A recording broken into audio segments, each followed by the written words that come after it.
अरे मेरी जान, जरा फोन तो चेक करो, तोहफा भेजा है तुम्हारे लिए। उसी कैलकुलेशन को हार्ड ना बने इसलिए आसान बनाने के लिए जो पाई की जगह पर कितना रखने के लिए बोला जाता है 22/7। जब भी आपको पाई देखेगा तो अपरिमेय संख्या लगाना है और 22/7 रहेगा तो परिमेय संख्या लगाना है। ये अपरिमेय संख्या क्यों हो गया? तो ये इसका भी एक नियम है। जैसे अगर आपको कोई संख्या बार बार रिपीट ना हो, बार बार बदल बदल के आए, अलग अलग आए, तो उसको अपरिमेय बोल दिया जाता है। जैसे यहाँ देखिए 14 था, फिर 114 हो गया, फिर 1114 हो गया, तो बार बार एक ही संख्या नहीं आ रहा है। इसलिए जब अलग अलग संख्या आता है तो उसको बोलते हैं अपरिमेय।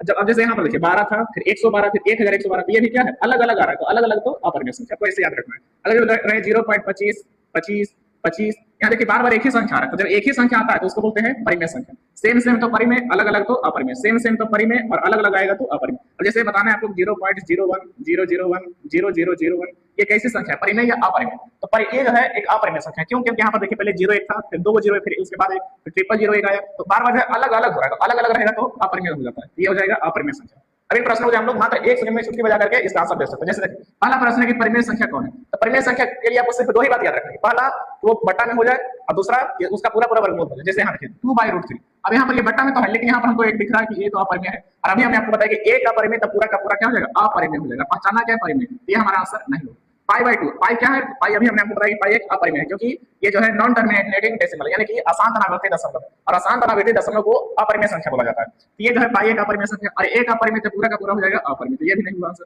√144, 144 किसका स्क्वायर होता है? 144 12 का स्क्वायर होता है, तो जिसका स्क्वायर हो जाएगा, जिसका पूरा पूरा वर्गमूल हो जाएगा वो तो परिमेय होता है, यही हो जाएगा हमारा